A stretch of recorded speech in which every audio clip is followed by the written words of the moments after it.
and welcome to this first Cabinet meeting of 2024 at Telford Wrekin Council. I hope that everyone had a good Christmas and a very happy New Year to each and every one of you. Apologies for absence, Jane.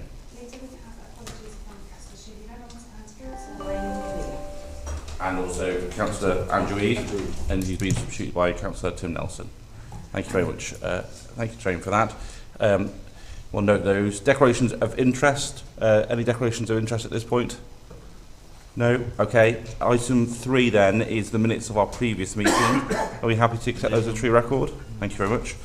Item 4 is leaders' announcements. Clearly we've got a packed agenda today, which will talk about money, talk about projects, talk about people, and talk about priorities. But one of the top priorities that this council has had, and I have had since being leader of the council from 2016, is our services at the Princess Royal Hospital. And despite people telling us not to, this council has continued to use every lever it has available to it to challenge the decision of this government to close down our Accident and Emergency Department and move the consultant-led Women's and Children's Unit to Shrewsbury. And our most recent intervention led to a panel to review the decision once more.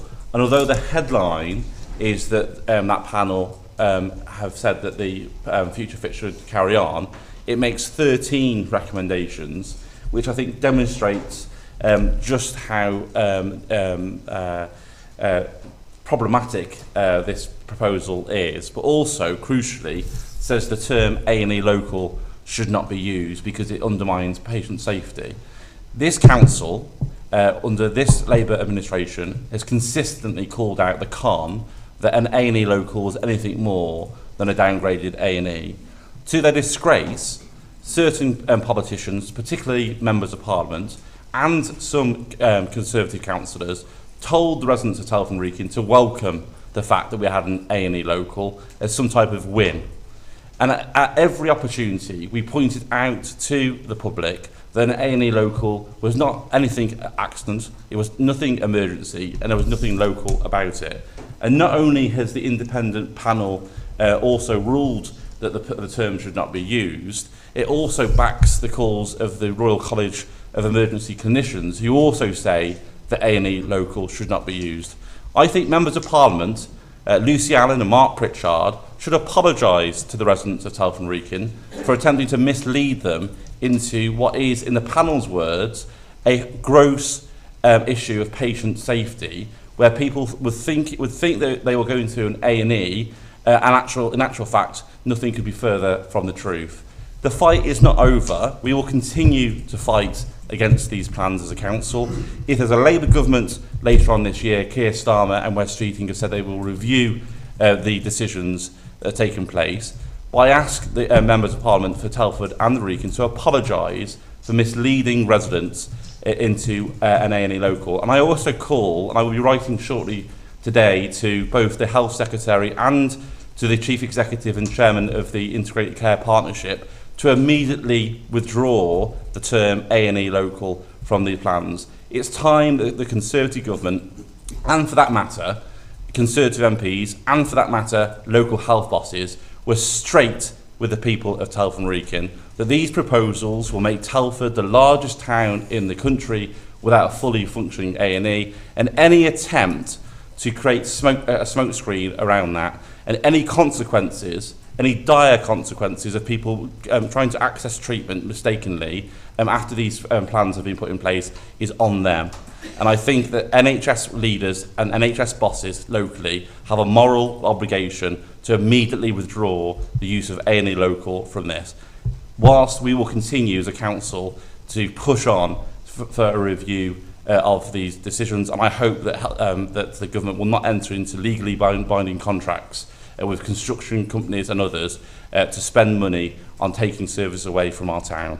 And I make absolutely no apology to people like Daniel Kaczynski, who wants to slam Telford at every opportunity. It's our job to stand up for Telford, and I ask every elected member who is elected by a resident of Telford Wrekin to do the same. We'll now move on to item 5 then, which is the Housing Investment Programme. Lee Carter and Richard Oates. Thank you. The report before you sets out progress made in both New Place and Telford Wrekin homes. I think it's worth reflecting that New Place is now 8 years old, and it's important we place on record our thanks to the team who overseen the operation, the promotion and development of that particular initiative, which will in due course operate nearly 850 homes for rent across Telford Wrekin. And for those who instigated the initiative, if we think back to 2015, and we think about the original genesis of that initiative, which aimed to provide quality homes, places to live, improve the standards in the local rental market, regenerate local brownfield stored sites, create local jobs and business in the supply chain, and whilst doing all of that, generate an income to support frontline services for the council. A massive thank you to them too. To continue on that course since 2015 and to ignore some of those who said we shouldn't do it, or even worse, once we'd started it, let's stop doing it and sell it. That's taken real courage and vision, and I think we owe them our thanks. The report focuses on some of the other achievements also. I mentioned the 23 acres of brownfield site that have been regenerated. Historic buildings like the Gower, the Ketley Bank Community Centre, 1 Walker Street in Wellington preserved. Nearly 100 low carbon homes, which will not just be kind to the environment, but also kind to the pockets of tenants by driving down energy costs. Over 100 Telford and Wrekin homes purchased. That's existing housing stock brought and refurbished and turned into homes for families to live in for the rest of their lives, and over £13 million generated to support council frontline services. The report also looks to the future, and it sets out how New Place will play a pivotal role in other significant regeneration schemes across Telford and Wrekin, like the Theatre Quarter, Open Gates, former New College. Those sites have been unlocked and complemented as a result of New Place. And then let's not forget Station Quarter, where hundreds of residents will be able to live in state-of-the-art, energy-efficient homes in the heart of Telford, alongside state-of-the-art new educational facilities. The report also states how New Place is well placed to meet requirements for the future, including the new Decent Home Standard. And I think it's worth just finishing on the words of Simon and Mandy and their daughter Emma in the case study included in the report, where they say that we are so lucky to have found New Place.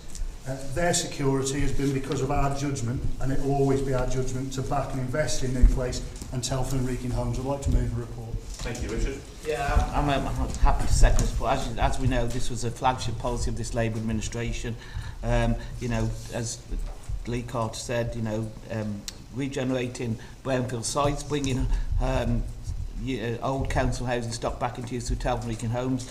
And these are real people making these stories, real people of Telford and Wrekin who are saying that they value and trust Telford and Wrekin as a New Place as their landlord, valuing their home, a home they can have for life. The security of tenure is needed, and what it has done is increased the private landlord stock of Telford and Wrekin, which has made private landlords shake a bit and having to try to change their ways, because we all know that we do have some people out there who have been rogue or absent landlords, and this new place and Telford Wrekin homes is about bringing new and old homes back into use for our residents.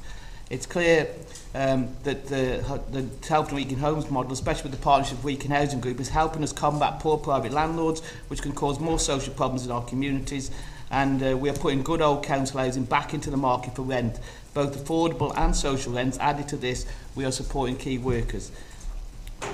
On listing the benefits of New Place, it's really hard to understand why this policy was opposed by the Conservatives, and even, as Councillor Carr said, threatened tenants with it being sold off to private companies.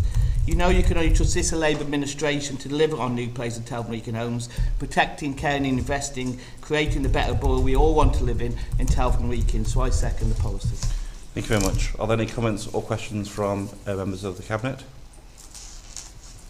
Caroline? Yeah, I mean, I think it is, you know, I think it's a brilliant policy that, and it was a brave decision really to kind of go into this area.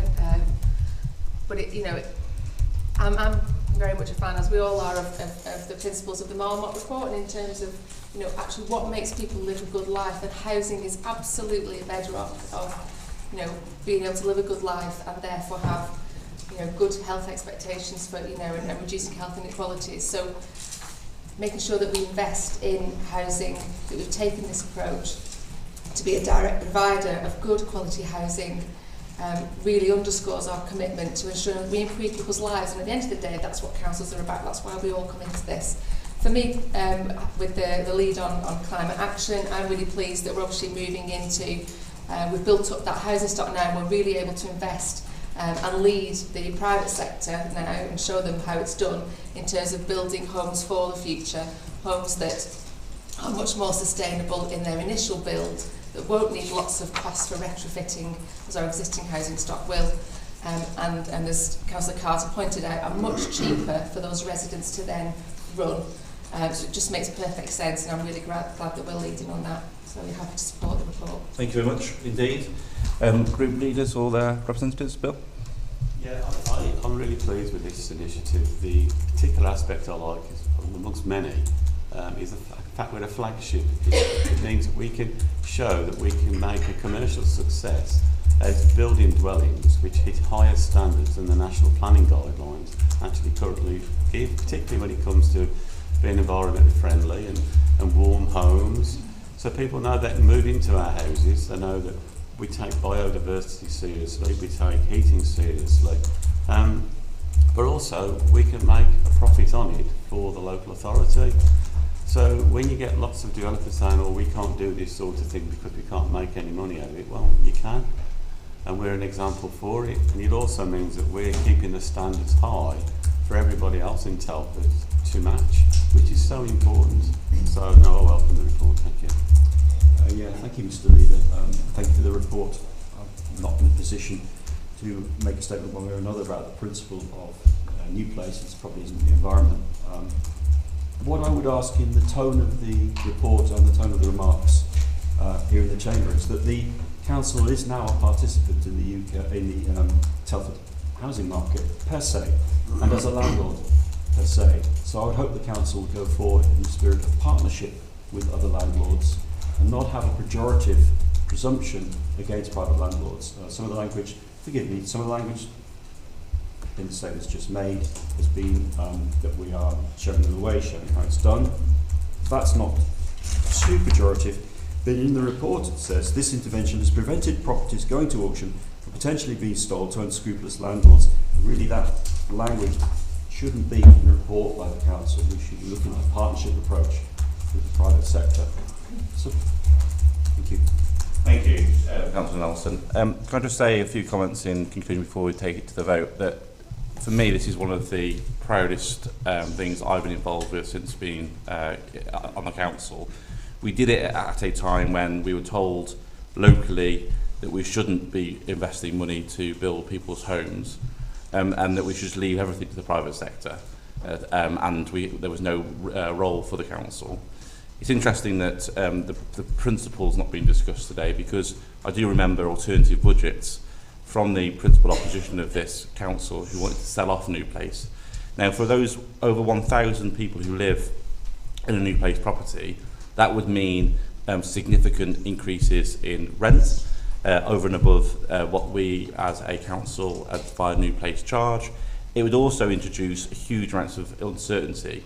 We've seen the use of no-fault evictions rocket across the country and across Telford Wrekin recently, where landlords have taken the opportunity to evict tenants through absolutely no fault of their own. That's something that New Place would never, ever do. The deal with with New Place tenants is if you pay your rent and you are a good neighbour, you have a house for life. And let me just bring to life that a conversation that I had with a resident in Madeley who talked about how she and her autistic child moved from private rented accommodation to private rented accommodation. Just as the autistic child was getting used to the school environment, the street environment, the bedroom environment, landlords would take the choice to hike rents or ask people to move on. And that impact on that autistic child was dramatic and life-changing. The single reason why she chose New Place was because of the certainty that she knew that if she paid her rent and she was a good neighbour, her child and her would have a home for life. The difference that that had on her child and for her own well-being was life transformational, which is huge. Now, just to pick up the point around from you, Councillor Nelson, we talk to and work with many private landlords across Telford Wrekin. Our whole temporary accommodation offer is built around the support of and the work with good private landlords, and we want to work with good private landlords. But the sad reality is, Councillor Nelson, is that there are landlords, bad landlords, who do buy properties that then become absentee landlords. People from London or from other parts of the country that buy blindly homes off the auction, never visit Telford, never give two hoots about their tenants, and then very, very difficult for us to trace. So we did see increasingly through Wrekin Housing Trust, and I'm the council's representative on Wrekin Housing Trust, where the Wrekin Housing Trust were disposing of properties via auction, absentee landlords who would take control of that stock. This, through Telford Wrekin Homes, means that those homes are, if you will, to coin a phrase, we take back control of them, and we're able to bring them back into the public sector, able to refurbish them to a higher standard and then rent them out. But this is not about us trying to vilify landlords. We work very, very closely with some very good landlords. And the biggest single complaint that I receive from private landlords, actually, is not about tenants. It's about private landlords who bring their own sector into disrepute. So I just wanted to make sure that was understood. So it's been proposed, it's been seconded. All those in favour? That's unanimous, thank you. Thank you very much, James. We'll now move on to item 6, which is the Invest in Telford Economic Development Strategy. Lee, over to you. Thank you, Leader. Since 2011, this administration has made it quite clear that we would put maximum effort into driving our local economy, that we'd work to attract business to Telford and Wrekin, retain business within Telford and Wrekin, and that we'd create good quality opportunities for residents to gain skills and good quality employment opportunities. Business winning, business supporting has always been more than a slogan for us.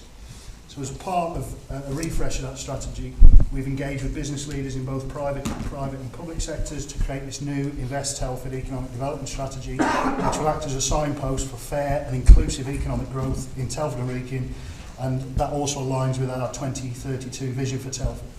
The strategy reflects some new challenges that we've got currently in the national economy, from changes in international economic relationships, global conflicts, the rapid advance of new technology, and the growing climate emergency. But this strategy puts our residents first, attempts to address inequalities and lead on the climate change threat. But it's not just solely a council initiative, and it incorporates the priorities that have been expressed to us by partners and the wider business community. The strategy recognises Telford's role in the regional economy. It highlights regional relationships and positions the town as a thriving hub with unique selling points for potential investors, visitors and residents. It's built on 5 key commitments. That we will create a thriving, happier and healthier community for all our residents, that residents will have a clear pathway through education to good quality, varied local employment, that Telford and Wrekin will be a leader in climate action, creating a green and carbon neutral economy, that Telford and Wrekin will be an important player in the regional economy as a well-connected town with strong local collaboration between public and private sector, and that we will be a borough that supports business to meet new challenges and opportunities. Telford and Wrekin will be a place for businesses to invest and grow. Delivery of these commitments is structured around 7 pillars. The strategy aims to raise skills through strategic partnerships with education providers, connect residents to opportunities, provide affordable energy and infrastructure, support business competitiveness and drive innovation. The strategy will not just sit on a shelf the same as the strategy that we wrote in 2016 didn't. It will be regularly reviewed and updated to adapt to changing economic landscape. As part of this, a big part of this, that we will bring together a group of business leaders that will be established and provide a sounding board for us and provide some independent assessment as we go forward. Additionally, there will also be a network of ambassadors, informal ambassadors from diverse backgrounds, to promote Telford as a unique investment destination with a high quality of life for those that live here. The report sets out the vision for the next period into the future. We won't stand still and we will deliver it. I'd like to move on. Thank you very much. Is that seconded? Thank you. Any comments or questions from members of the Cabinet? Richard? Yeah, I mean, I think it's been key that as a business-winning, business-supporting council, we've done a lot of great work in attracting businesses to Telford, and that's also through the Telford land deal as well that we've managed to do that. And I think it's just key just to mention the cost-cutting things of putting people first is one of them. which is about tackling inequalities, which is really key in Telford and Wrekin, and also clean, green, resilient Telford, which is a real positive. We try and do everything we can to get to net zero. So I think that the strategy is brilliant, and will, as Lee said, will always be used to try and attract business here and make sure that we continue to invest in those businesses, to get high-class jobs here for our residents and make Telford and Wrekin the place people want to come to and invest. Thank you. Tara? I wasn't going to say anything, but yeah. Oh, forgive me. Sorry. No, I mean, I would echo what Richard said. Really, I think again, you know, this is an absolutely cross-cutting theme, but you know, I suppose honing in on sort of my particular interest. I think that leading forward in that, developing that green economy is absolutely critical. Those are the jobs of the future, and I think this is a really, you know, forward-thinking approach. And that's exactly what we want to do. We want to make sure that we've got the right strategy in place. So Thank you. Group leaders? Yeah, I particularly want to come on the upskilling as well. I think it's important to our relationship with particularly Wolverhampton University. My son personally, he got his degree there in engineering. The engineering site for Wolverhampton is based in Telford. And he does give that real link, and he's done a good job in Telford as well. So I applaud that. So, good report. Thank you. Yeah, no, thank you. You know, my perspective, as I have a personal perspective in this, because I spent half my working life working in factories in Telford. Probably not many other people in the room would necessarily say that. So the success of the Telford economy is very, very important to me personally, to my neighbours, to my residents. So to have a strategy which is ambitious for the borough and is working in collaboration with your commercial partners is a good thing. I'm not about to criticise it. On the contrary, I wish every successive strategy was focused on skills and infrastructure, which are the foundations of prosperity, and also uses the influence the council has in respect to, for instance, to land use. But what I would ask, because it's a business and commerce-related strategy, is we introduce the measures of success. How will we know that success, that strategy is succeeding? And that's not a criticism, that's an observation, a remark and a request. The measures of success, the objective measures, the numeric measures, aren't detailed in the strategy. I look forward to seeing those so that we can measure in a dispassionate way what I hope will be the success of the strategy. Thank you. Thank you. Lee, should we come back on that? Yeah, of course, and I think that kind of stuff will come out from the business leaders that will bring together from across different sectors, but I'll start to develop some of those. And certainly it isn't just about numeric measures either, is it? There are a lot of anecdotal measures. We could all go around the room and point to anecdotes of success, you know, whether that's a new Magna development that was, I think, at the time the largest foreign direct inward investment in the UK that was brought, or whether we count other stories, whether it's a new startup business that's gone into one of our units on Horton Wood West, where they've now grown out of that unit and moved into a larger unit that's been built by us. So I think there's a mix of things, and that will come out as we go. As I say, this isn't just going to be a document that sits on the shelf, it's going to be a working, living document. Thank you. Just to add that I think that, you know, it's also about recognising that we don't operate as an island, as in Telford Wrekin. We are an island, but not an island in ourselves. And the headwind winds that we see from the region, but also nationally and across Europe and across the world, have an impact on us. So actually one of the measures that I often look at, and I know the team does as well, is how do we compare to regional and national averages. And if you look at the investment that we've generated, it's often and almost always above the regional and national averages. The reductions in youth unemployment and general unemployment is below the regional and national averages.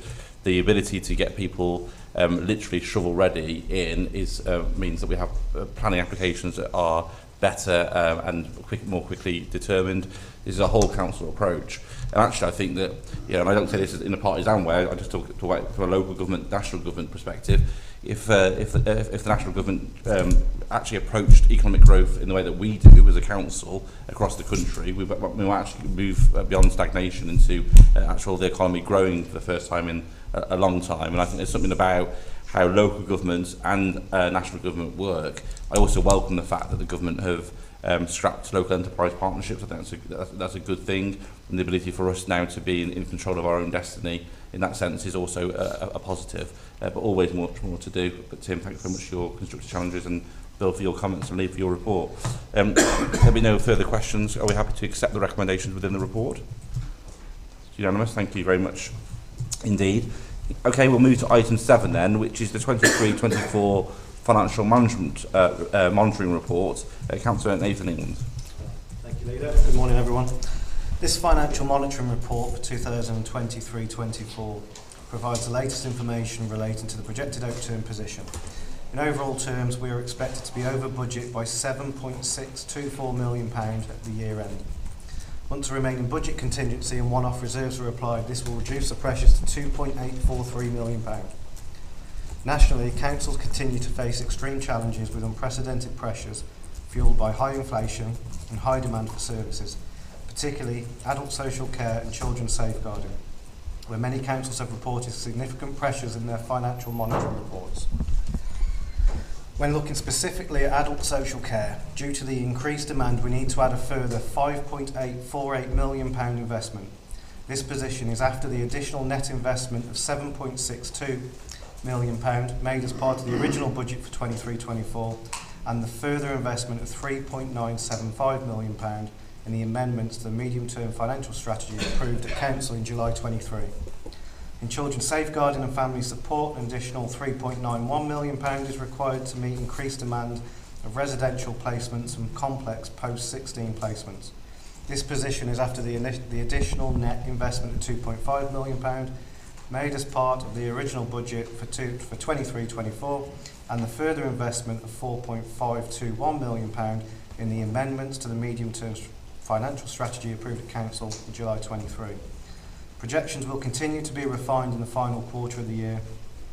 While extremely challenging, our aim is to continue to deliver quality services to the residents of the Borough and protect critical frontline services. If the final outturn position is over budget, this would be covered from a number of reserves which may include the Council's budget strategy reserve. Section 5.2 lists the projected variances over 250k, other variants over 50k detailed in Appendix B. Section 5.4 shows the 23-24 capital programme. The capital programme totals £90.05 million, which includes the approvals proposed in this report. The financial position is shown in the table, which shows projected spend is currently in line with budget. Income collection performance is detailed in Section 6.2. Performance in this area has remained strong. Actual target performance data is council tax collection is 0.2% behind target. Business rates collection is 0.99% ahead of target. Sales ledger outstanding debt is 0.55% behind target. Like the majority of councils this year, we are facing huge challenges with delivering a balanced budget. I would like to thank Cabinet members and officers that took action at the earliest opportunity within their portfolios. If they had not done this, then we would now be in a much worse position. Nationally, we've seen 20% of local councils are predicting to be issued with Section 114 notices in the next 2 years due to a £4 billion funding gap in their finances. We and our residents were failed by the autumn statement. Central government must address their underfunding of local government and come up with solutions to fix a social care crisis before many more councils end up being issued with a Section 114 notice. Leader, I move the recommendations. Thank you very much, Nathan. Is that seconded? Any comments or questions of Cabinet members? Paul Watling? Yeah, it's a difficult time for all local authorities, and I think this is a national issue. And speaking specifically about adult social care, you know, for nationally, the government was supposed to have sorted adult social care a while ago. I remember the ex-Prime Minister speaking on the steps of Downing Street and saying, "I've sorted adult social care." Well, they haven't, and they've put yet again the issue onto local government and left it. And we see in other places, we see the effect of that on the whole of local government. You know, I mean, never before have we seen local government going bankrupt across the country, and we're talking about it across the country. We're talking about 20% of local authorities And until we have a clear vision from our central government on how we're going to deal with this crisis in care, both adult social care and children's care, you know, you leave us in a really, really difficult situation. We have done everything we can do, and our officers continue to work constantly with providers, consistently trying to ensure that we're getting the best deals for our people in Telford and Wrekin, and we continue to work in that way. And I would want to thank the officers, our finance officers, who we work closely with to ensure that these issues are dealt with appropriately. Thank you. Thank you. Thank you. Thank you, Nathan, and all the teams, the finance teams, but every team across the council. You see the amount of work that goes into trying to make sure as much services as possible stay happening, all the work that goes into making sure that at the heart of everything we do, the residents are there, and there's a lot of work, a lot of hours and a lot of time spent doing that, which we see, and that's what we do try and do. All the cuts that go on, the government keep cutting, but we keep working hard for our residents to make sure that they get the services and the support they need in our communities. So just well done everyone for this, and hopefully at some point they'll send us somebody and we'll be able to do some more work, but I think we do a lot already what they send. But yeah, thank you. Yeah, thanks, Lee. I mean, I'll echo some of the comments that's already been made. I mean, thanks to all the teams across the council for all the hard work they've done in balancing their budgets and finding savings as well to try and meet the demand that we've seen with the increased adult social care and children in care costs. I mean, it is, as Councillor Watton said, ironic that Boris Johnson stood saying he would solve the adult care crisis, and basically, again with Boris, it was all words and no action, and it's down to local authorities to deal with it themselves. We've got hundreds of councils struggling and maybe issuing 114 notices because of the cuts to council finances by government, and they ask councils to resolve the issue and deal with the issue, and their answer to adult social care is, we're going to cut your budget and you'll have to ask your council taxpayers to pay more to try and fund the gap. And that's not really on, is it? It's a crisis that's been created, that's being created nationally, and it needs to be resolved nationally as well. But this council's teams have done an excellent job, and you know, an amazing work in trying to balance our budget, and we will continue to work hard for our residents because it's the best thing we can do as local elected members. But I do say a call out to this government and future governments that local authorities need that funding, and we know the cross-party LGA have been campaigning around adult social care for a long time to try and get it sorted, and still the answer from government is sort it yourself. Thank you. Raj? Yeah, first I just want to echo what my colleague said and what the staff have done in the council. It's been hard times, and being in the cabinet and listening to what's gone on with the cutbacks, I think the government needs to wake up and understand what they're putting the community and the public through. But even our staff has worked extremely hard to get there. But it's hard times, but again, a thank you to the staff. And again, the government needs to wake up and see what's happening. Thank you. Thank you. Thank you. Group leaders? Can I just remind people this is not the budget, this is the monitoring report. Yeah, thank you. Yeah. Well, for most people, we're the people that empty the bins, and I don't think they realise that over 2/3 of what we spend is looking after. I mean, it's technically called social services. We look after very vulnerable people, be they adults or children, that can't or aren't able to look after themselves. And I think the general public sometimes forget that. They think, oh, well, why have we got... We're the backstop. If nobody else can look after these people, we look after them. We help them get out of hospital. We help care for them when they come out of hospital. We help them in their old age. We help them when they've been abused. The volume of these people that we have to look at, because we have an ageing population in Telford Wrekin, is going up. Because of the cost of living crisis and the stress is put on a lot of families in our area, that's going up. And more people need our care. So there's a greater number having to come to us to be looked after. The cost of that care In part, welcoming is going up because it's a welcome, because a lot of people who are part of this care system are often poorly paid. A lot of them are on minimum pay. Care workers that looked after my mum, where she was in her home in Walsall, a lot were on a basic pay. So it's welcome that the government have put that up by 10% come April. But the mathematicians in the government have thought, well, okay, the numbers of people requiring care have gone up. The basic cost for care package is probably going to go up by 10% to match the increase in pay that's required for the majority of those people. And then basically they said to local authorities, okay, well, get on with it. And it's such an abdication of responsibility. It is mind-boggling. We're having to find funds basically by either streamlining or trying to reinvent ourselves on a daily basis to cover this cost. And so I look at the financial monitoring report, and every time we look at it, there's always a bigger estimate required for adult, children's social services.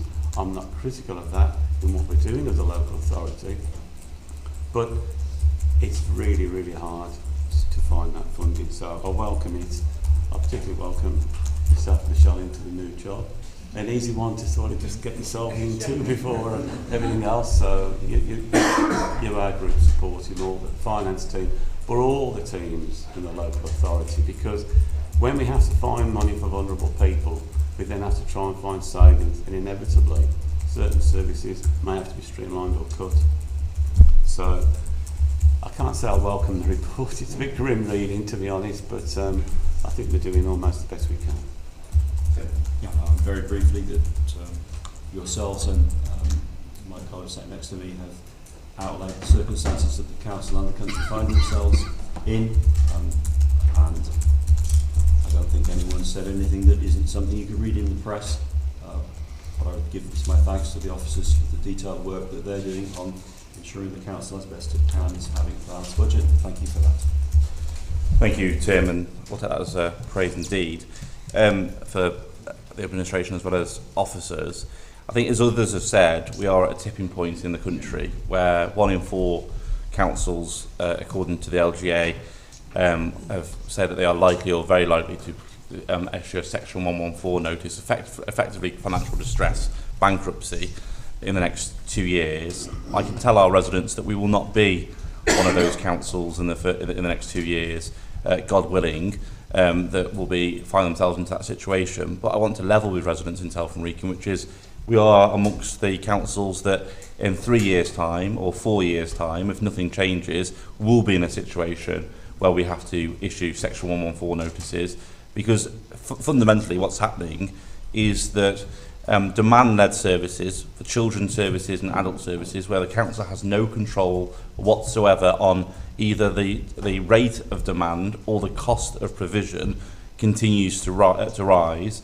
And what happens is every other aspect of the council then has to cut back, compensate, reduce, income generate to compensate for that. And if you look at paragraph 5.2 in the report, children's safeguarding and family support, children in care placements, £4.967 million up on what was anticipated, at the same time that children residential providers made record £300 million worth of profits. Mostly private equity companies that have moved into the market to provide residential care placement for children, costing up to £250,000 a year for a child. Now, I'm not talking about the money that we afford to our children. We always do the best for the children that we are looking after. But it is absolute scandal that a private equity collection of companies can make £300 million in profit, and local authorities are paying £250,000 a year for that placement and nothing to give. If you then look at adult social care and long-term care purchasing, up almost £10 million, that's the point where the NHS failures, their backlog in waiting lists, mean that people who used to get care within 18 weeks or 12 months at the very worst are now waiting 18 months, 2 years for care, which means that those residents then turn to the council for support for social care packages. The person who needs the knee replacement, the person that needs the hip replacement, on top of the demographic changes that Bill mentions around ageing, something has to give. And what we'll have to give is a recognition from the government that funding needs to follow demand services, or there has to be a fundamental conversation in this country about whether councils are the right people to be providing social care to children and adults any longer. And I think people need to be honest about that. Or whether councils only provide social care to adults and children and place-based services get done at a different level, because at the moment the markets are broken, but also the system is broken. And what my biggest frustration is, and we'll move on to the budget in a second, is that this council is doing everything that the government expects of it. It's kept car parking free in our borough towns and high streets across the borough. It's kept council tax low, indeed being the only council in the country to freeze council tax the last 2 years, the lowest council tax in the Midlands, the second lowest council tax for unitary councils in the country. We've income generated through assets in our own borough, which is what the government want us to do. We've saved on staff restructures, on procurement, on accommodation, down a third. We've done absolutely everything that the government has told us to do and expects of us to do, yet continually we're overlooked. And it's a small amount of money, but it's symbolic, I think, of the contempt that we are being shown. They can't even get our population right. There's a population lag, which means that about £1.5 million a year that should be coming to Telford and Wrekin isn't coming to Telford and Wrekin because the government can't get its act together to count the number of people that live in this borough correctly. I mean, that is just demonstrates just how broken this is. And I do think we do need members of Parliament who are going to work with the council to make the case for fair funding for the council and, by extension, our communities.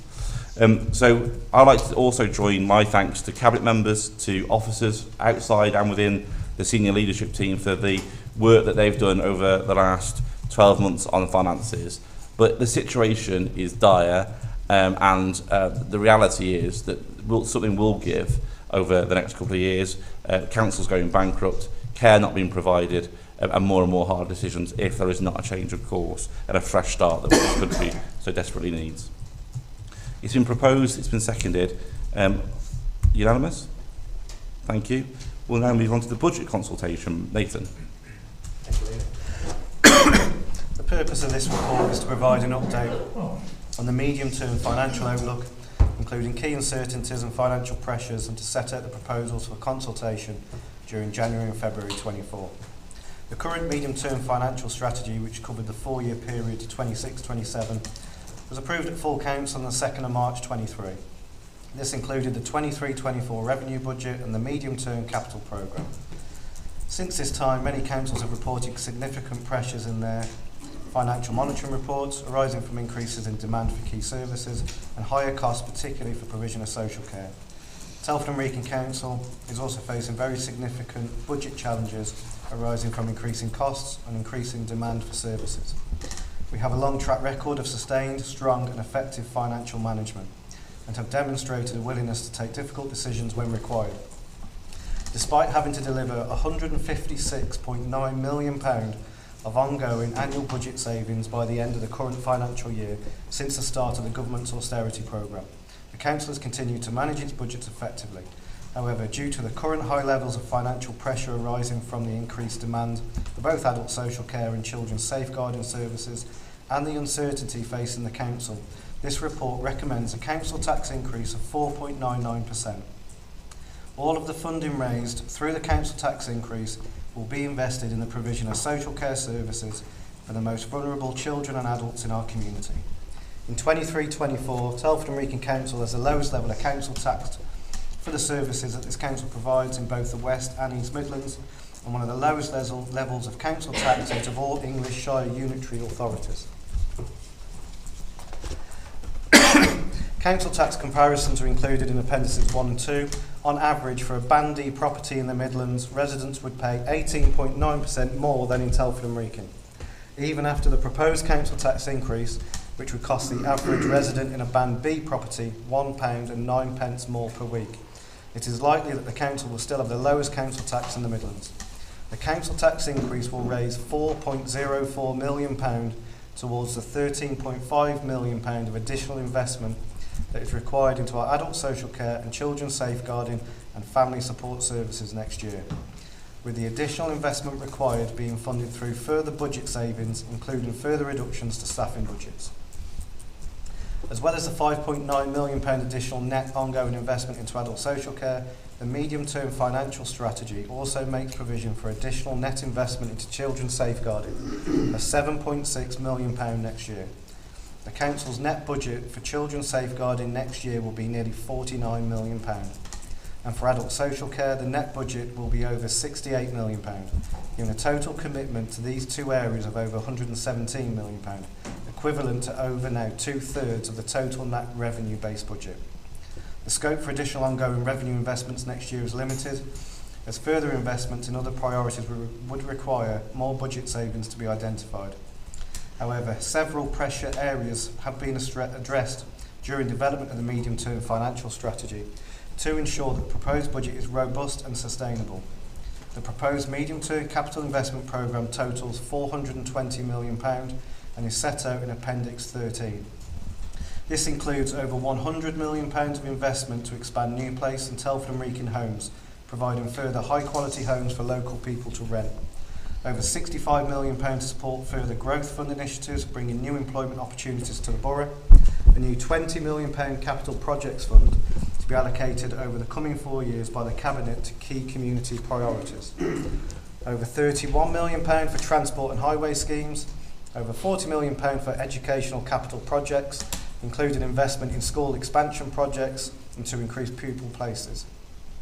£9.7 million for affordable and specialist housing programmes, £8.7 million for a new swimming pool facility, over £35 million for Towns Fund projects, over £37 million for Levelling Up Fund and Capital Regeneration Fund projects, over £2.7 million for Pride in Your High Street schemes, £1.17 million for environmental improvements and enhancements, £2.19 million for climate change initiatives to support work to reduce the Council's carbon footprint.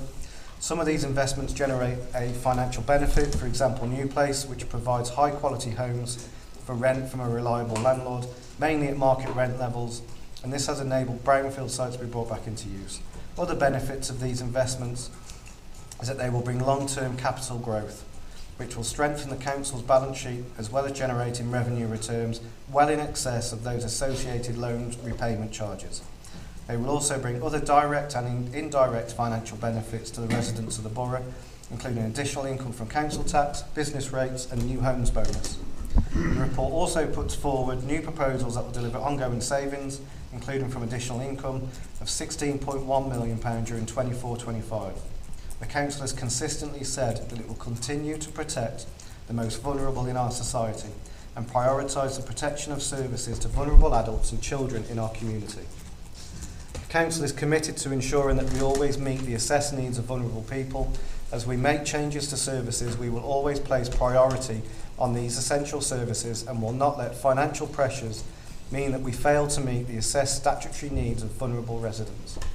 The Council will retain specific reserves and provisions to make prudent provision for likely risks, including insurance excesses and bad debts, etc. £21.7 million has been retained in the Budget Strategy Reserve. The Government have again only provided a 1-year provisional local government finance settlement.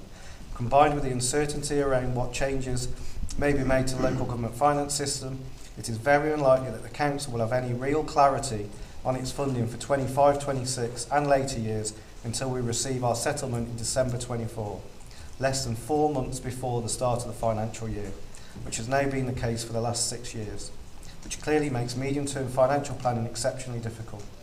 It is therefore essential that the Council maintains financial flexibility so it is able to set a legal, balanced budget should the actual position be significantly different from the tentative projections included in this report for future years. Consultation activities will include holding sessions with key stakeholders, including the voluntary and community sectors, town and parish councils, businesses, and the Council's cross-party Business and Finance Scrutiny Committee. We'll issue media releases and seek views from residents through our website. After considering the outcomes from the consultation, a further report will be considered at Cabinet on the 15th of February 24, at which recommendations will be made for consideration at full council on the 29th of Feb 24, when the budget for 24-25 will be finalised and the level of council tax for 24 will be set, all within the context of the 4-year medium-term financial strategy to ensure that the council's medium-term financial position remains sustainable and robust. Thank you, Chair. Thank you indeed. Is that seconded? Any comments or questions from Cabinet members? I'd just like to add, I mean, as we had in the last report, we know that the increase in demand that our adult social care and children's services are requesting of us, and I hope residents will join in the consultation and make sure that they put their views forward and understand the reason for the council tax rise. As you said, Leader, before, we are one of the lowest council tax unitary authorities in the country, but these increased pressures do give us some reasons to put our council tax up. But then the positives, as Nathan said in the budget, is that, you know, we had a report here about our housing investment portfolio. You know, investing in new place because it does bring an income into the council, which helps us fund those services. And of course the growth fund as well, which was opposed in budgets by the Conservatives before, which has created new jobs, brought businesses here, and also got investment into this council. There's a lot of positives in this budget for the future, but also we have to recognise the investment that's needed to adult social care and children's services, and I hope people and organisations will feed into the consultation ready for our next Cabinet meeting to support this budget proposals. Thank you. Carolyn. Yeah, and thank you to Nathan and the officers for all their work on the financial strategy. I mean, obviously this is the financial sort of version of our vision for the future of the borough, and I think it's, despite all of the challenges, it still shows that we are ambitious. This council remains ambitious for our borough and our community. It shows where we still want to progress those key areas of work that improve people's lives, like I said earlier, that reduce inequalities and keep our adults and children safe. And so it is really important that residents and business owners around the borough do get involved in the consultation, so that we can get that feedback back and make sure that we are delivering the right things for everybody. But I just wanted to make the point with it that we have a kind of an unwritten social contract, don't we, in this country, that you go to work, you pay your taxes go to government, the taxes then come back to provide services for you and your family. And I think we need to remember that local councils, we're not asking for handouts from government. When we keep saying about government cuts, we're not asking for handouts, we're asking for that money collected locally and sent to national government, to the Treasury, to be returned, because that's what people are paying their taxes for, to have those services. And, you know, either, well, you know, I mean, I think there's a graph in section 8.4, doesn't it, that shows just how much that return of taxes to local areas and to local people has just been decimated over the last decade. And for me, this government is either in denial about the state of finances in local government, or it's a deliberate strategy to destroy public services. They're either incompetent or they're callous about the impact on ordinary people. And, you know, we just need national change, and we need it very soon. Lee. Thank you, and thank you to Councillor England and the whole team and Cabinet who've pulled together this report. It's no apologies for it being solid, sensible and steady. It's a steady blueprint for the future, because that's what we need more than ever. We've needed it in the last, since 2011 of this Labour administration, we've always needed that. I mean, if you think back to when the administration first came in 2011, we had a chance at the time, he said they'd fix the roof while the sun was shining. Well, it's absolutely pouring with rain now, isn't it? And that roof hasn't been fixed. And I think the saving grace that's with us at the moment is the public have latched onto the fact that there's been a big con at the heart of the government since 2010. You know, we've heard about the promises they've made to fix the funding crisis in adult social care and children's services. They've just not done that at all. And we've been through this back and forth over 13 years of council saying there's going to be a crisis, and then saying no, there won't. To be fair, they have changed position, because at one point they said, well, there might be and we might do something about it, but now they just seem to have reverted to the position of there isn't a crisis at all, we're just not going to do anything about it. They've promised extra money for councils, or tried to promise extra money for councils in announcements before Christmas. That's predicated on the fact that all councils will raise council tax by the maximum amount, which is an absolute con on their part. They've promised things in my own cabinet portfolio areas, more funding for for roads. We've had the Prime Minister pointing at potholes in certain constituencies, when the truth is actually they've cut funding for long-term road and footway improvements and structural repairs. You know, we see parts of our borough that actually need investment into structures, like the gorge being a classic example. They've cut that by 50% over the last 4 years. Bus services, we've seen local MPs come out and say the government are providing more than adequate funding to provide local bus services, when the reality is they only provide 45 pence of every pound it costs to run those services, and that's only on a short-term basis. So I guess the story is it's left to us once again to protect the public and do our very best, and I'm pleased that this sets out that whilst it is very bleak at the moment and we can't continue on this path, the leaders said where we might be in 4 years if things don't change, there are still some reasons to be positive, and I hope the public will look at it and take their part in this consultation as a result of that, whether that be the continued investment into local roads, footways and structures that we will commit from our own funds, whether it's into growing our local economy and creating the conditions for business to create jobs. The report we presented earlier demonstrates how we think we can do that, whether it's investment into our local high streets, where we can continue on that great track record we've built up of encouraging businesses to start up on the high street, where we can continue to drive down vacant unit rates, where we can provide that hope back into our local centres, or whether it's providing investment into more good quality housing for local residents to set up their forever home in. And that's in addition to the regeneration that we'll continue to do, whether that's open gates, whether that's a fantastic transformational regeneration scheme that will be delivered there, or whether it's station quarter, as we talked about earlier, the high quality energy efficient homes next to state-of-the-art new education facilities. There are still lots of reasons to be optimistic, and I think whilst the public have every right to be pessimistic about their government, I hope they can still see that they can be optimistic about their local council, that we're still committed to doing our very best and trying to be optimistic regardless of how bleak it is at the moment. So I'm more than happy to support this going out to consultation. Thank you, Bill. Yeah, I think the public, the public have got the view or the idea that we have a legal responsibility, which we can't book, to balance our budgets on an annual basis. Not just us, but all authorities of the country. But we have no control necessarily, and we have a statutory and a real moral obligation to look after those who are the most vulnerable through adult children's social services.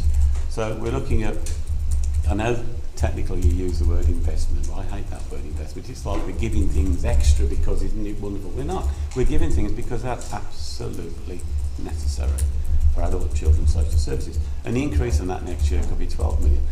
If we raise our council tax by 5%, which with the cost of living crisis going on for everyone, is probably one of the most unpopular things this local authority could do. It may cover a third of that increase in cost next year. And then we've got to scrabble around everywhere else and try and find the differences and be imaginative and everything else. Now, we've been critical of the government. I'm critical of the government in trying to be populistic by reducing taxes on national insurance and others, and corporation tax, which are welcome, and people would love to see their pay packet with slightly less tax being taken from. But they also have, like we have, a huge moral obligation to look after the most vulnerable in society. We can't be populist and say, okay, we won't put the tax up again, wouldn't that be great? Because we've got to balance our books, and they are in denial. If they truly wanted to look after people, they should be looking at local authorities and the services it provides and things. Hang on, we can't give tax cuts until we make sure the most vulnerable in our society are being looked after.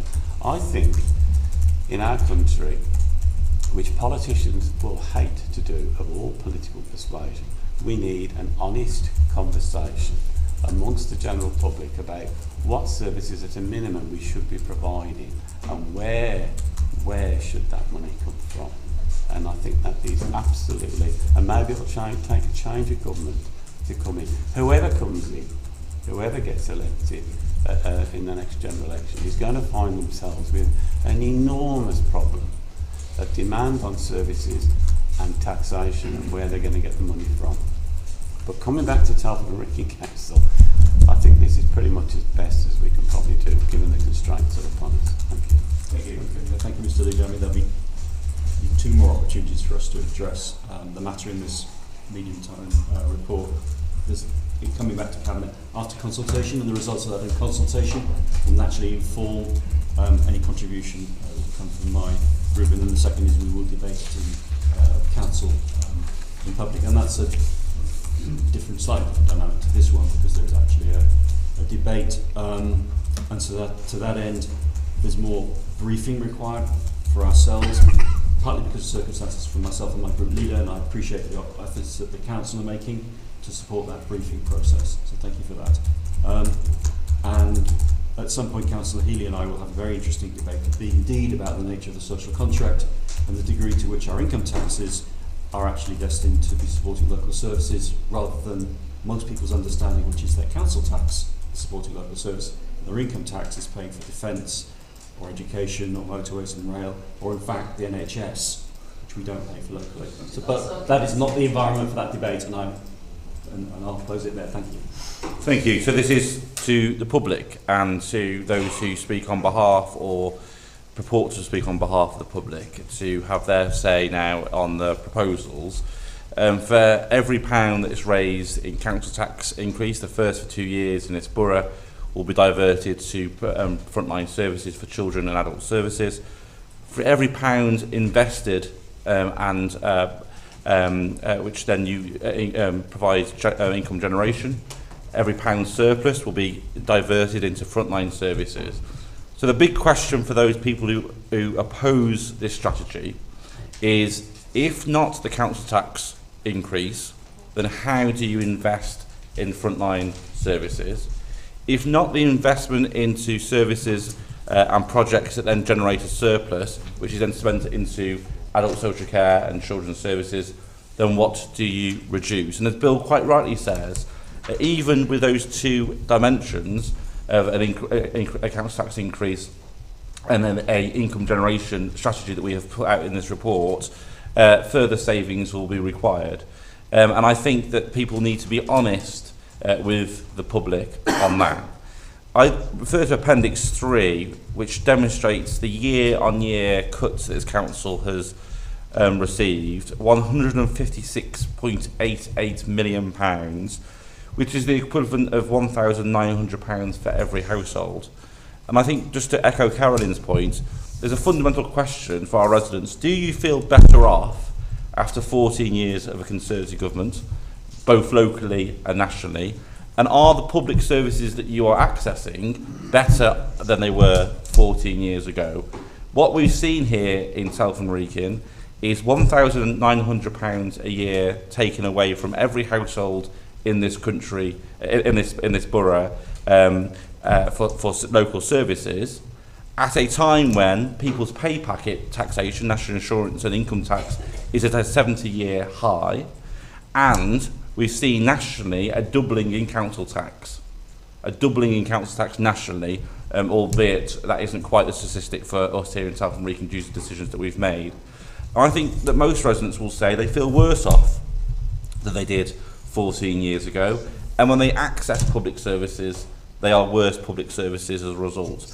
And the fundamental challenge for the government is to grow the economy, but also to go after people who defraud the economy. And we've seen, post-COVID, billions of pounds of fraud, with the Chancellor of the Exchequer at the time, the now Prime Minister, signature on those cheques, and a fraud minister who resigned from the government because he said the government wasn't taking fraud seriously enough. So I think the question is, who is the government, which side is the government on? It isn't local taxpayers. It isn't those people who access local services. It isn't if you own work and you're paying more in income tax and more in national insurance than ever before. And it isn't if you think that people who defraud through COVID loans and so forth should be brought to justice. It's just not.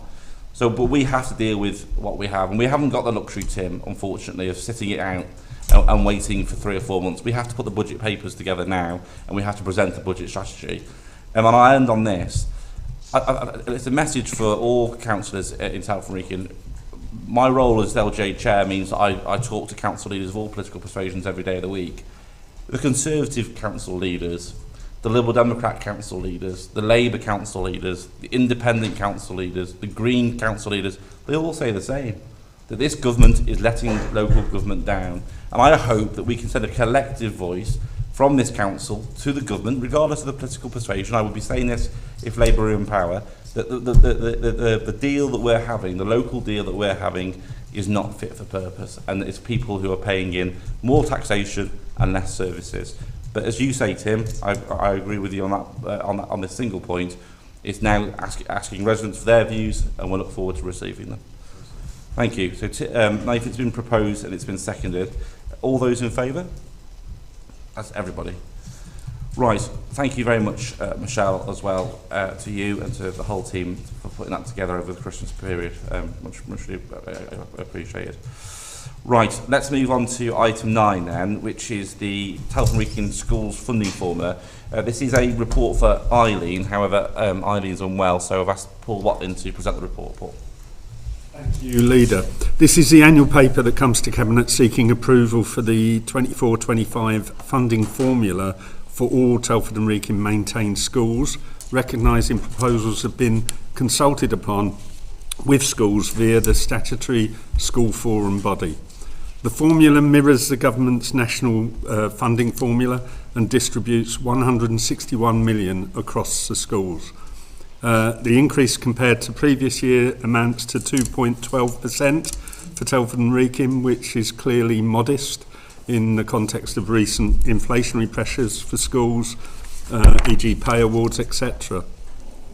Schools will receive less funding than announced in the summer because the DFE miscounted national pupils, which means a reduction per pupil of 0.62%.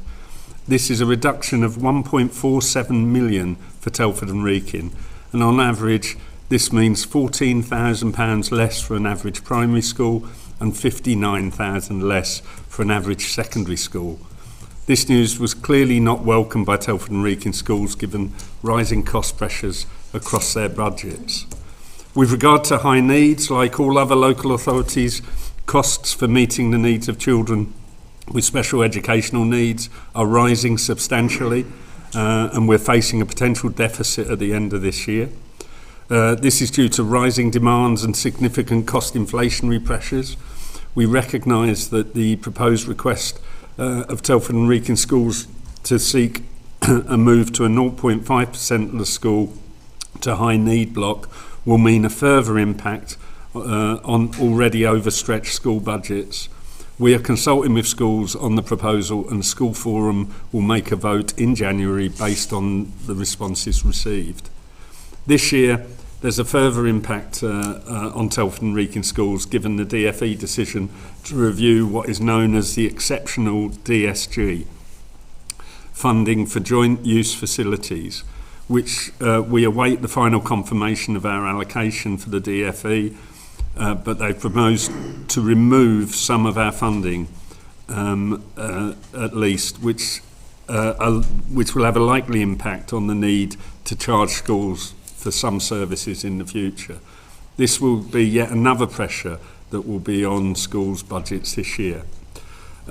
So whilst we seek to approve the funding formula, we need to clearly recognise that there are serious ongoing pressures and increasing costs, way above the 2.12% increase allocated by government. That means school budgets will be further squeezed going into the year.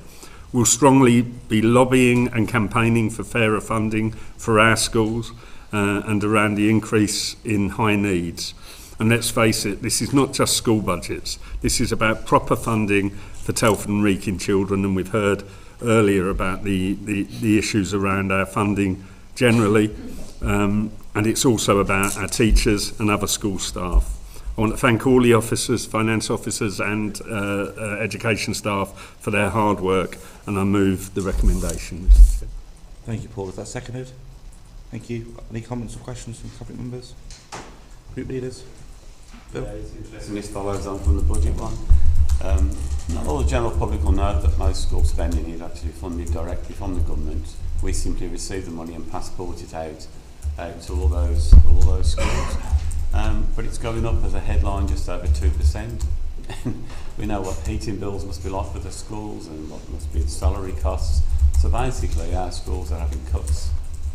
That means might be less teachers, less facilities, less books, less provision. So our education system, both here and it must be, I mean, I think the report says 1.9% for the rest of the country. So we're modestly slightly better, but so education's being cut as well. Thank you.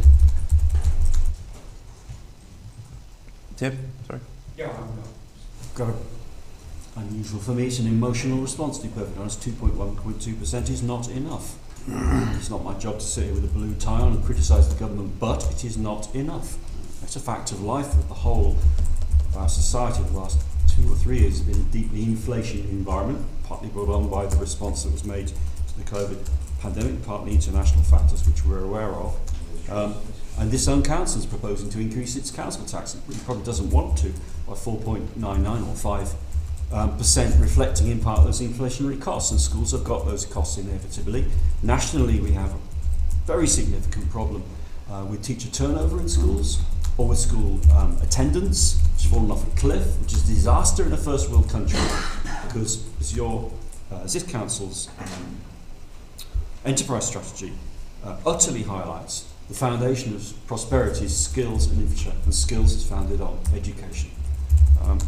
So I might like to sit here and say everything's wonderful, but plainly it isn't enough money. I trust that the council is going to do the best with the allocations it's going to do, and it's following the national framework as best it can, which would seem to be the prudent thing to do. But if we're to succeed as a nation, we've got to invest in all education, primary, secondary.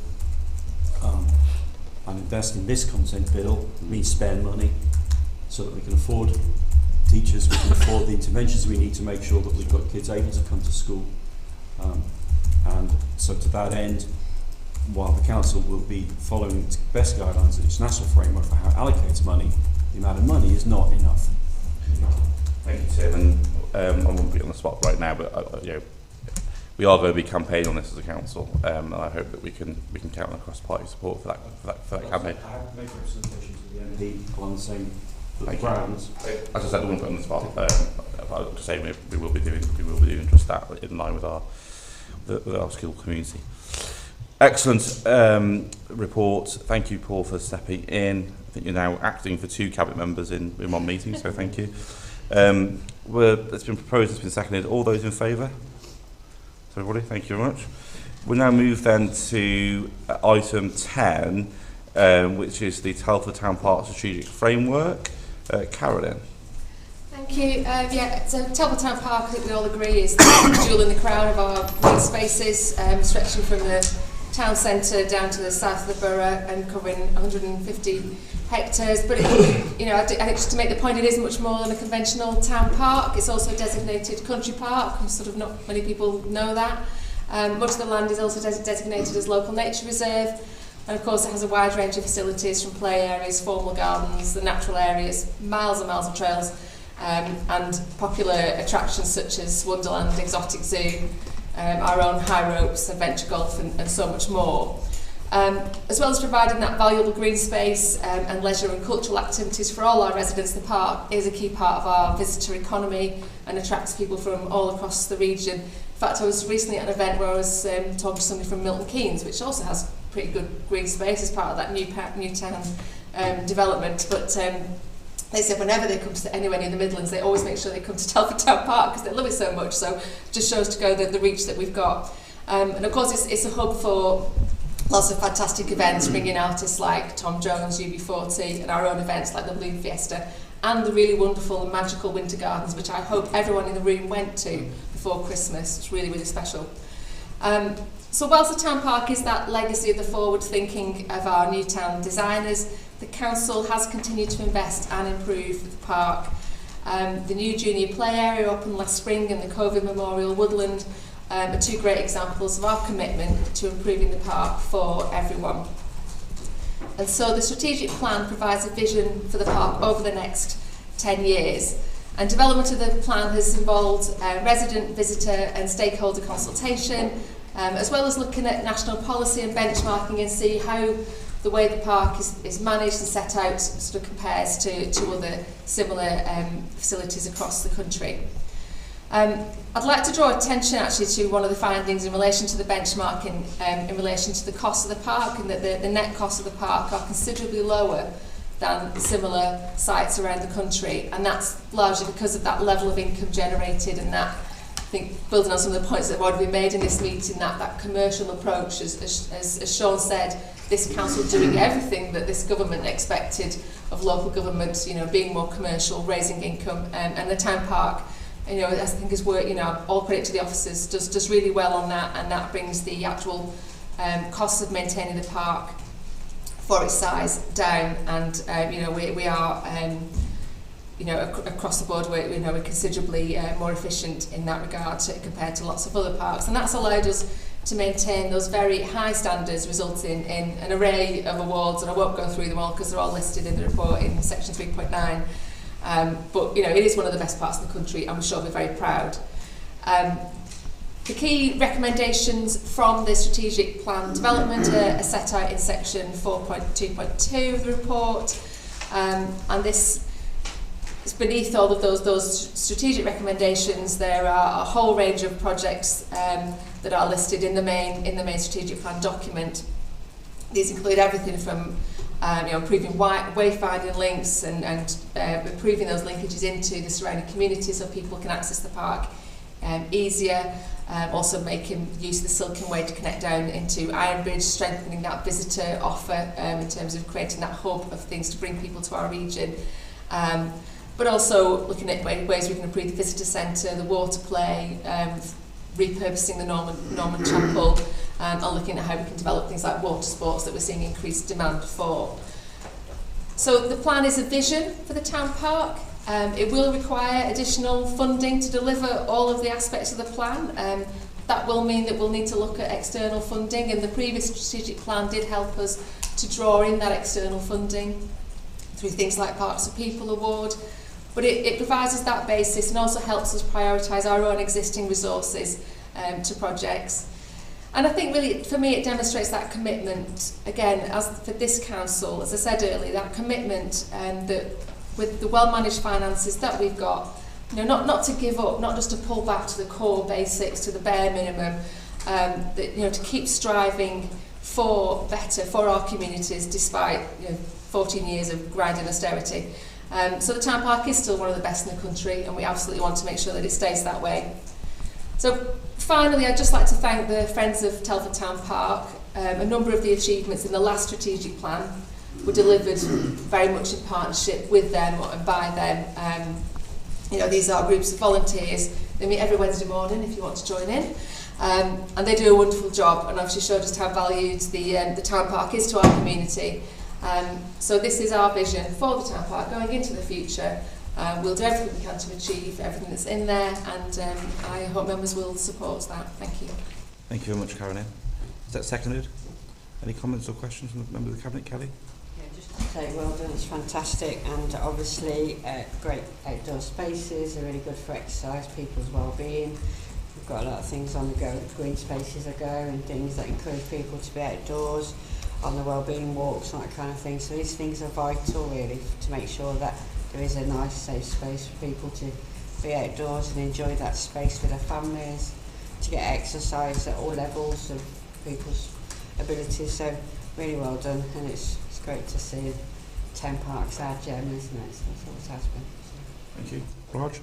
Yeah, I just want to say how proud I am, because we have a lot of residents from out of the borough coming into Telford to see the park, and when we've done various events, especially Love Telford, we've had communities from all backgrounds enjoying the town park, and the positiveness of people up and down the country is unbelievable. So people come far and above and international to come and see our park, so well done.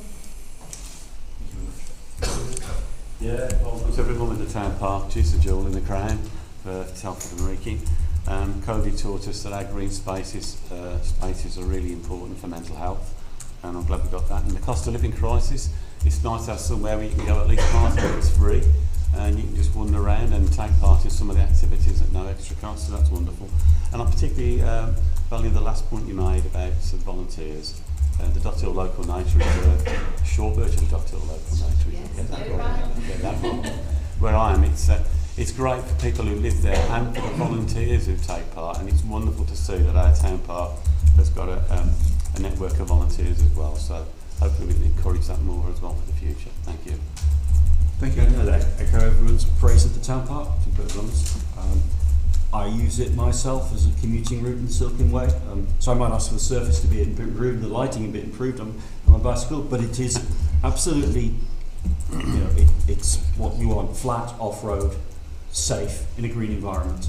To have a nearly a half square mile park right in the heart of any kind of expanding town like Telford is a wonderful thing and to be nurtured. And so, the praise that others have echoed of the park as it is, one must have a vision for it, where are you going to take it in the future. And the points you've made about biodiversity, having access into the park are very good.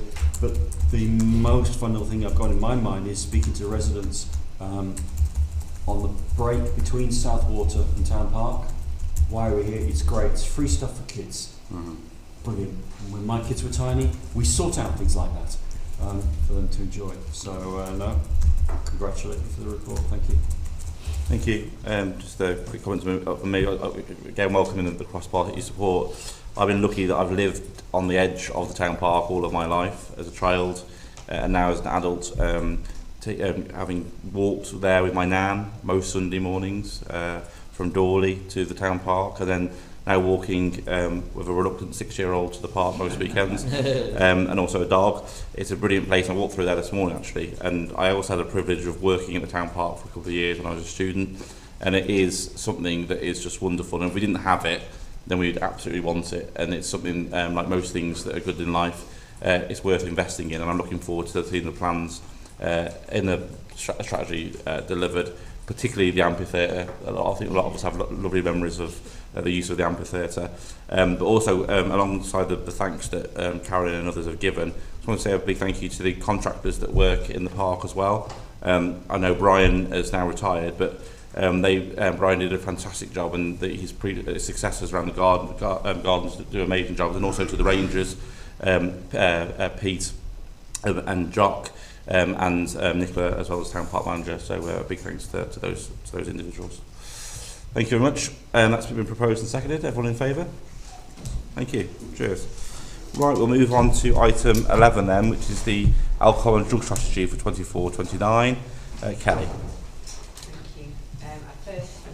Firstly, like to thank Liz, Helen, Tony and all the teams for their hard work on this strategy and ensuring that it's implemented across the borough. And a huge thank you to partners, professionals and people across our communities with lived experience who have worked with us and given their voice to the input to ensure this strategy is effective and relevant to the journeys people take into recovery. This strategy was developed collaboratively, aimed at providing the right support at the right time to prevent and reduce alcohol and drug related harm and support recovery across the borough. We heard at the Health and Wellbeing Board recently from some residents amazing journeys into recovery. This strategy builds on youth successes of previous 2018 to 23 alcohol and drug strategy, which led to more people receiving alcohol treatment, better outcomes for alcohol and drug treatment and better support for children and young people affected by parents' addiction to drugs and alcohol. So the work we've been doing is harm reduction, the interventions to reduce harm caused by alcohol and other drugs, especially avoidable deaths, hospital admissions and other health harms. And for prevention, we've been doing trauma-informed training, which has been delivered to over 150 individual workers. We've raised awareness of health impacts of drug and alcohol use. 360 naloxone kits have been distributed in a year, and additional training for those who have contact with substance users. Delivered 4 harm reduction training sessions per year for professionals, increased needle exchange provision, and provided 700 targeted outreach contacts per year, and increased hepatitis C testing. Fantastically, we've achieved micro-elimination of hepatitis C among people who've injected drugs, and we've relaunched the Telford Drug Alert system to let people know about contaminated batches. Amazingly, volunteers gave 5,219 hours to supporting people in early recovery, which fits with our strategy commitments of reducing alcohol and drug related deaths, reducing alcohol and drug related hospital related admissions, reducing alcohol and drug related offending and other harm in communities, and reduce bloodborne viruses among people who inject drugs. So I'd like to move this strategy and please ask for your support. Thank you very much, Kelly. Is that seconded? Thank you, Richard. Can I just add Of course, Richard. Yeah. Yeah, I mean, it's really key to have a good drug and alcohol strategy, because we all know the impact that drug and alcohols can have on not just the person itself, but their families, the communities itself, the impact that you know, that where they get their drugs and alcohol from, and there's a lot of work done across council in trying to reduce this, and I think it's key that prevention is the biggest thing, because if we can stop people getting into drugs and alcohol in the first place, it's a main thing to give them a good standard of living. But then it's reducing that harm and the treatment and the recovery. I mean, recovery support's one of the main things. And one thing that really annoys me is that, you know, you have some people who've got into this through no fault of their own because of their circumstances, and they get into things that can cause them issues in the long term of their life, both through the drugs and alcohol they've taken and how they've got into it, but also things that they've done to try and feed that habit by getting into antisocial behaviour or even criminality. And it's key that, you know, all partners need to take a grasp of this, and we need government also to fund it even better, because we, as we said, prevention's key, but when we get people we know who are taking drugs and alcohol, we need to try and get them off it as quick as we can, and the long term of them not going back into it. And I think that you know, the Police and Crime Commission and people like that should be invested in this as well, because it's key that, you know, those issues can be caused, which cause them problems as well, and it's about reducing it as a partnership overall in our borough, and I will welcome the strategy. Thank you, Carolyn. Yeah, I think drug and alcohol misuse, I mean, it's something that's, you know, it's seen very much, you know, nationally as a criminal justice matter. And of course, as Richard said, there are criminal impacts of drug and alcohol misuse, but it is a public health matter, and that really is the approach that should be taken across the whole country, and it's certainly the approach we're taking here. So I really welcome that, and I really welcome the recognition of the impact on children of parental drug and alcohol misuse, and the impact that has both prenatally, but then also you know, as children are growing up in families that can be quite chaotic as a result of that. And so I think that trauma-informed training that you mentioned, Kelly, you know, that's really critical. So I really welcome that. I think it's a good strategy. Yes, of course, we'd like a lot more, I suppose, investment from a multiple range of partners into this area, so that we can, you know, really ensure that people, you know, don't get into drugs in the first place, but those that are supported, you know, to be able to then turn their lives around, and that will, you know, there's a generational kind of impact of that, and so yeah, I really welcome the strategy. Thank you. Thank you very much. It is. It's quite eye-opening with the national statistics, just how many people it affects. Thankfully, you know, I don't know many personally, but you just realise how bad it is. Well, it's out there, and of course, as you say, it affects social services, it affects crime, it affects everything else. So we just had the budget papers earlier. Wouldn't it be lovely to be able to find more money to put into this to help prevent it? It really would. So yeah, thanks for all the work you did.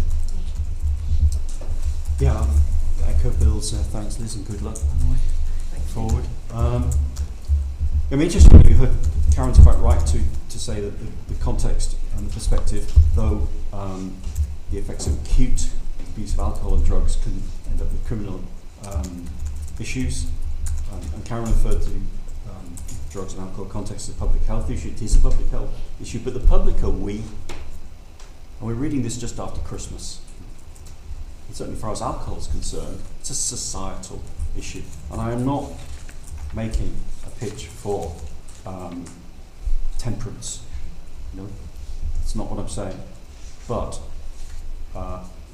this is a report, and I commend the work that's been done and the direction of the strategy, and particularly following now the proposals from the Dame Carol Black national guides that we've now received, and following that direction, because that one trust will be toward best practice.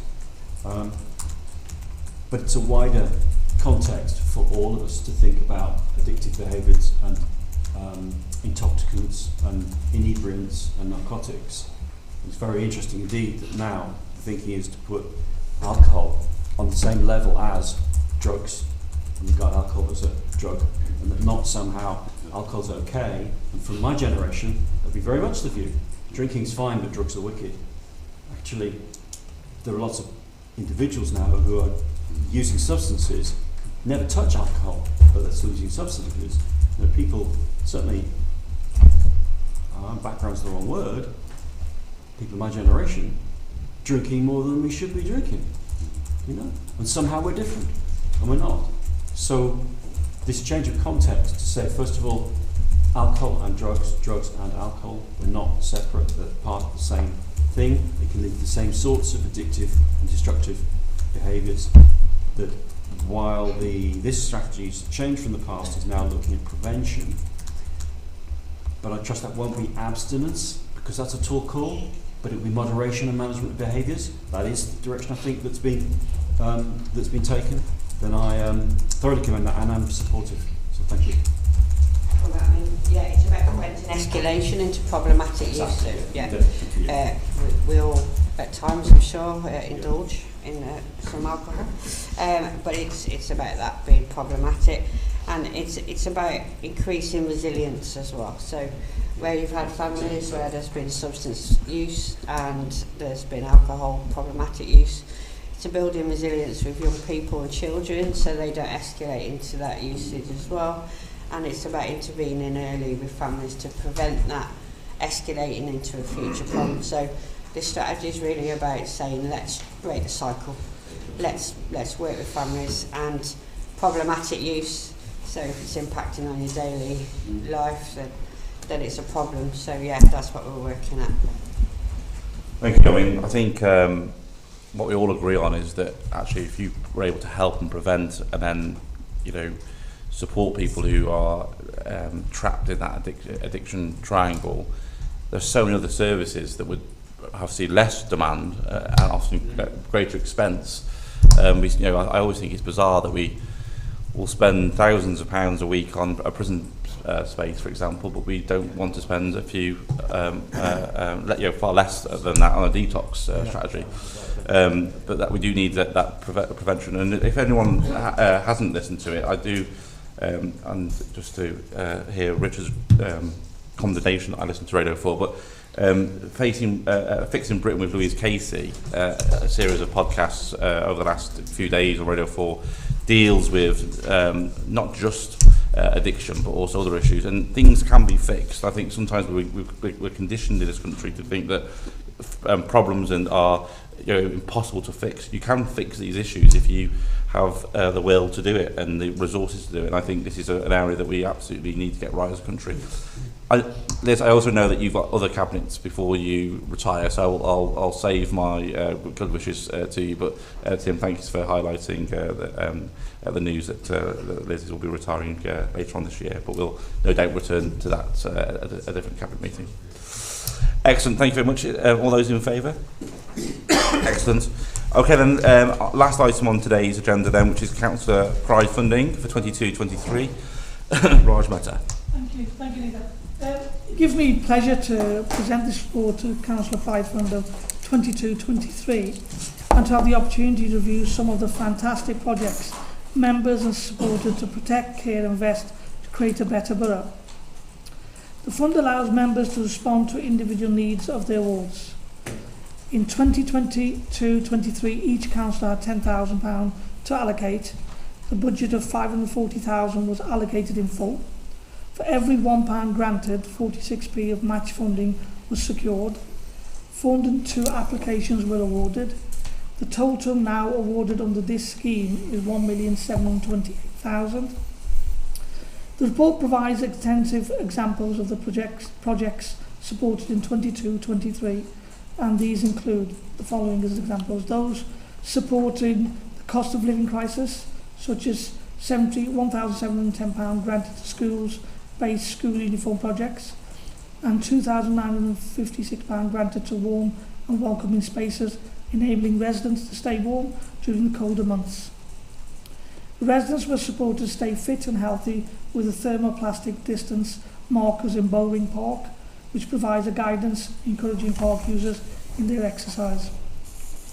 Older residents were supported to stay socially engaged and digitally active.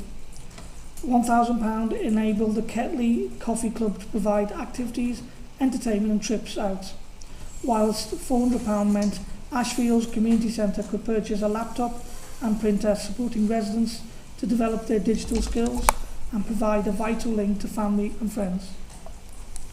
Safety of residents was also a key. £13,200 was granted for CCTV provision and £30,850 for speed indicator devices across the borough, whilst £8,000 was allocated for safety measures on Audley Avenue to provide safer crossing point for school children and to reduce traffic speed.